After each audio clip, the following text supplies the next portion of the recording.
से समाजवादी पार्टी को है नफरत। सपाई जया बच्चन को संगम के पानी से दिक्कत। जिस संगम में नहा रहे श्रद्धालु उसे बता दिया दूषित। अब महाकुंभ से एक वर्दी वाले ने दिया करारा जवाब।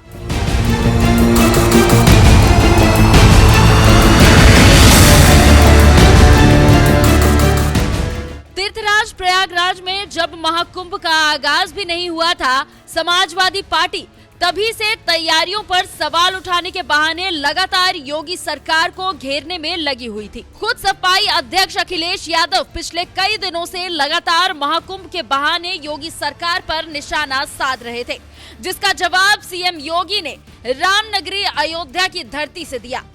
आप देख रहे होंगे समाजवादी पार्टी के अध्यक्ष के पिछले 2 महीनों के ट्वीट को आप देखिए।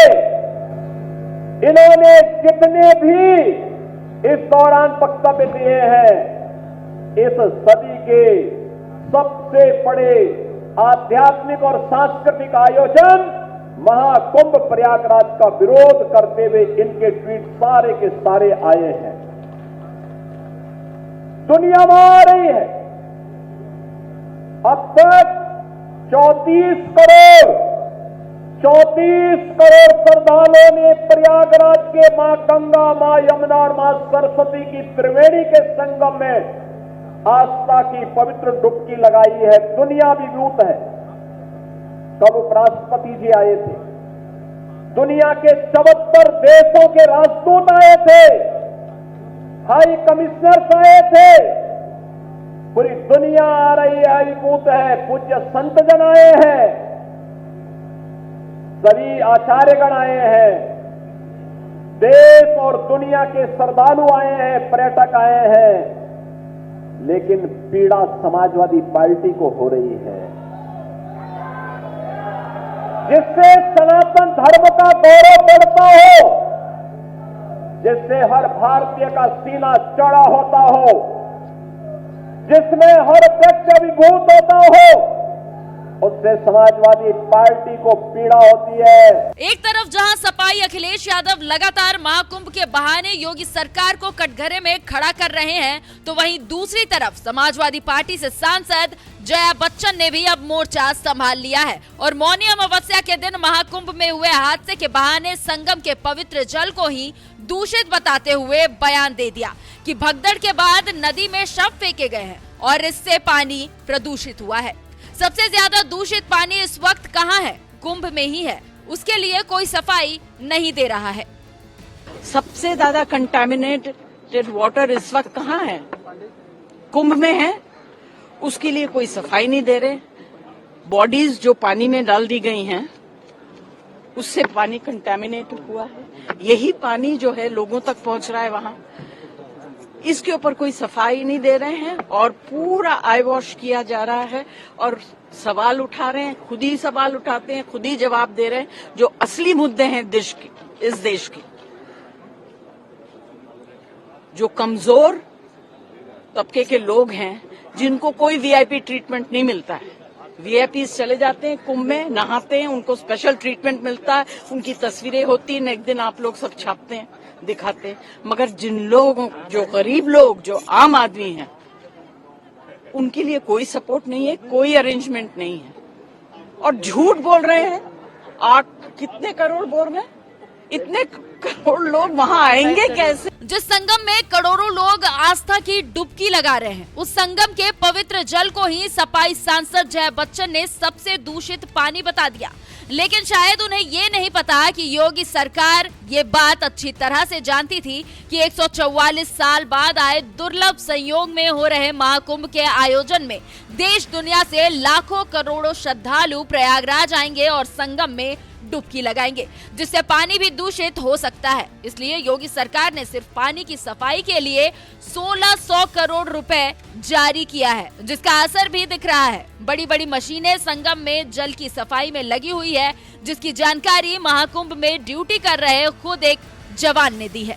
तो अभी मैं त्रिवेणी संगम पे ड्यूटी दे रहा हूँ, ठीक है। अभी देख सकते हैं ये इस तरह से यहाँ पे बीच में त्रिवेणी संगम में, और कुछ लोग बोलते हैं ना कि गवर्नमेंट ने कुछ नहीं किया, कोई भी सुविधा नहीं की हुई है। मैं आपको एक चीज दिखाता हूँ, देखिए ये मशीन देख रहे हैं आप, ये किस चीज की मशीन है, कोई बताएगा मुझे? और आज से पहले आपने इंडिया में कभी ये देखी है मशीन?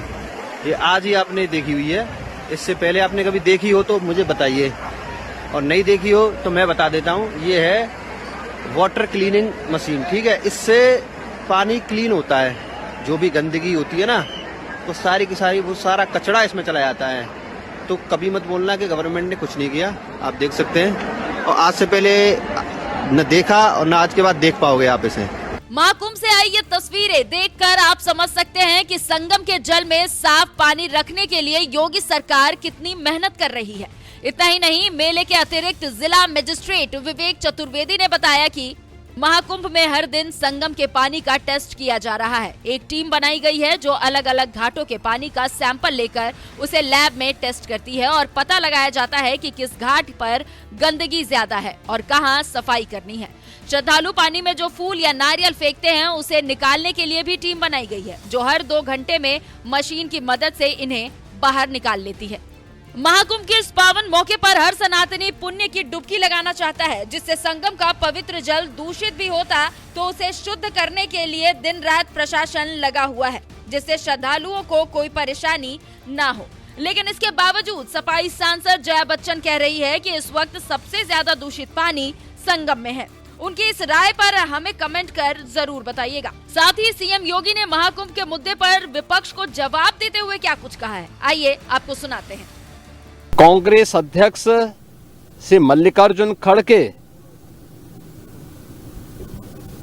और समाजवादी पार्टी के अध्यक्ष श्री अखिलेश यादव का वक्तव्य इस ओर सबका ध्यान आकर्षित करता है। ये दोनों वक्तव्य न केवल इनके सनातन धर्म विरोधी चरित्र को उजागर कराता है, बल्कि इनकी उस गिद्ध दृष्टि की ओर भी सबका ध्यान आकर्षित करता है, जो लगातार इस महाकुंभ के खिलाफ पहले दिन से दुष्प्रचार कर रहे हैं। इनका ये बयान न केवल सनातन धर्म पर प्रहार है, बल्कि निंदनीय भी है और शर्मनाक भी। कांग्रेस अध्यक्ष का यह कहना कि प्रयागराज कुंभ में मौनी अमावस्या के दिन हजारों लोग मर गए, हमें अफसोस होता है। एक इतना वरिष्ठ नेता, कांग्रेस देश की जो सबसे पुरानी पार्टी है, उसके अध्यक्ष से अपेक्षा की जाती है कि वो एक मर्यादित बयान देश की संसद में रखें, और इतना गुमराह करने वाला बयान, झूठ पे झूठ। ऐसे ही समाजवादी पार्टी के अध्यक्ष का बयान, एक प्रतिस्पर्धा दोनों दलों में है, कौन कितना सनातन विरोधी वक्तव्य दे सके। ये कहना कि कोई आंकड़े नहीं दिए गए,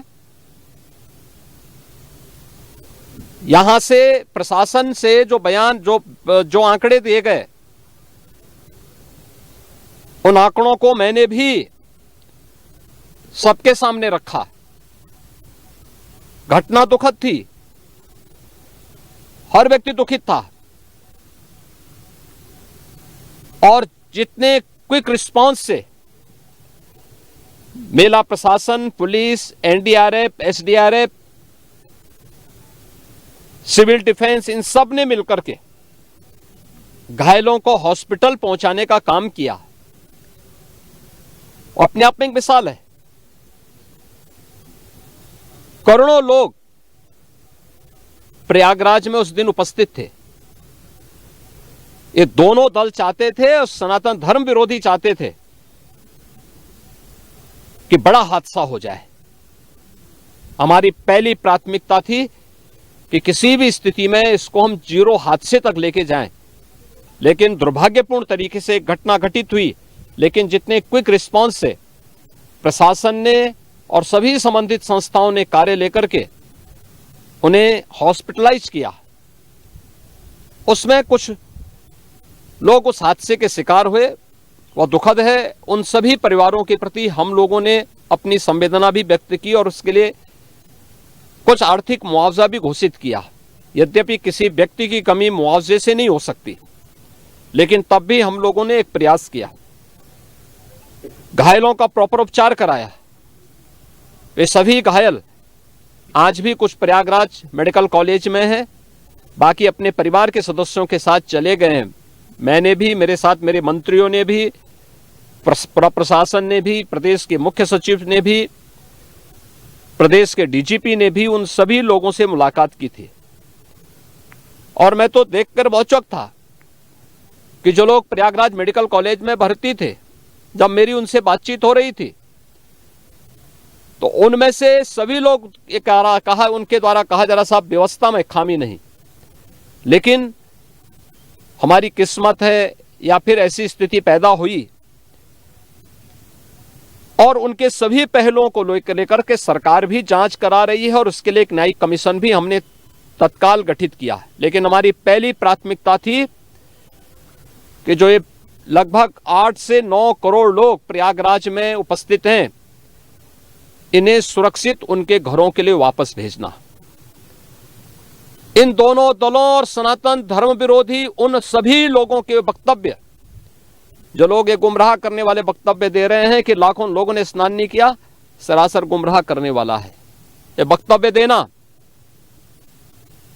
कि कोई अमृत स्नान या साय स्नान नहीं हुआ, ये भी गुमराह करने वाला वक्तव्य है और सनातन धर्म की अवमानना ही नहीं, बदनाम करने की साजिश का एक हिस्सा है। कोई परंपरा बाधित नहीं हुई।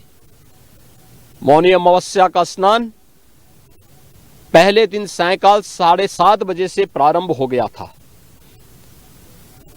और अगले दिन पूरे दिन भर देर सायंकाल तक मौनी अमावस्या का मुहूर्त था। स्वाभाविक रूप से अखाड़ों ने हादसे के तत्काल बाद मेला प्राधिकरण के साथ बातचीत करके अपने स्नान को स्थगित किया था कुछ देर के लिए। और फिर जब मेरी उनसे बातचीत हुई दोपहर के बाद, सभी अखाड़े और पूज्य संतजन, आचार्य महामंडलेश्वर, वे इस स्नान का हिस्सा बने और वही परंपरागत तरीके से सभी स्नान भी हुए। इस महाकुंभ में 3 अमृत स्नान थे, मकर संक्रांति, मौनी अमावस्या और बसंत पंचमी। इन तीनों में अमृत स्नान हुए जिसमें सभी अखाड़े भागीदार बने। पौष पूर्णिमा से आयोजन प्रारंभ हुआ। समाजवादी पार्टी के अध्यक्ष का यह वक्तव्य भी कि सरकार ने 100 करोड़ की घोषणा की थी, मुझे लगता है कि उनको बयान थोड़ा पढ़ना चाहिए। ये लोग 12 बजे सो करके उठने वाले लोग हैं। कार्यालय स्टाफ जिस प्रकार का इन्हें नोट बना करके देता है, ये उस प्रकार का वक्तव्य बना करके सामने प्रस्तुत करते हैं और फिर उसके अनुसार उसको लीडर के रूप में नहीं बल्कि एक रीडर के रूप में सबके सामने उस वक्तव्य को पढ़ करके अपनी जगहंसाई करते हैं और राजनेताओं की भी जगहंसाई करते हैं। यही स्थिति इन्होंने, मैंने बार बार कहा कि महाकुंभ में 40 से 45 करोड़ श्रद्धालु इस पूरे महाकुंभ के आयोजन में भागीदार बनेंगे। और मुझे बताते हुए ये भी प्रसन्नता है कि पिछले 22 दिन के अंदर इस महाकुंभ में 38 करोड़ श्रद्धालु अब तक यहां आ चुके हैं। अगले 22-23 दिन तक यह आयोजन और चलेगा। इन 22 दिनों के अंदर भी श्रद्धालुओं के आने की पूरी वो है। आज भी आप देख रहे होंगे, कल बसंत पंचमी अंतिम अमृत स्नान संपन्न हुआ। माघी पूर्णिमा 12 फरवरी को और महाशिवरात्रि 26 फरवरी को होगा। करोड़ों की संख्या में देश और दुनिया का हर श्रद्धालु आना चाहता है। आज भूटान के महामहिम नरेश ने भी यहां पर अपने देश के तमाम लोगों के साथ में इस आयोजन में वे सहभागी बने। पूरी दुनिया आ रही है लेकिन इन दलों ने जिन्होंने सनातन धर्म के खिलाफ सपारी लेकर के एक षड्यंत्र करने में लिप्त हैं, इनका षड्यंत्र कामयाब नहीं होगा। 29 जनवरी के हादसे की तह में हम लोग जाएंगे, षड्यंत्रकारियों को बेनकाब करेंगे और उन्हें सजा कैसे दिलाई जाती है यह आपने उत्तर प्रदेश के अंदर पिछले 8 वर्ष के अंदर देखा होगा। आगे भी आप इसको देखते रहिए।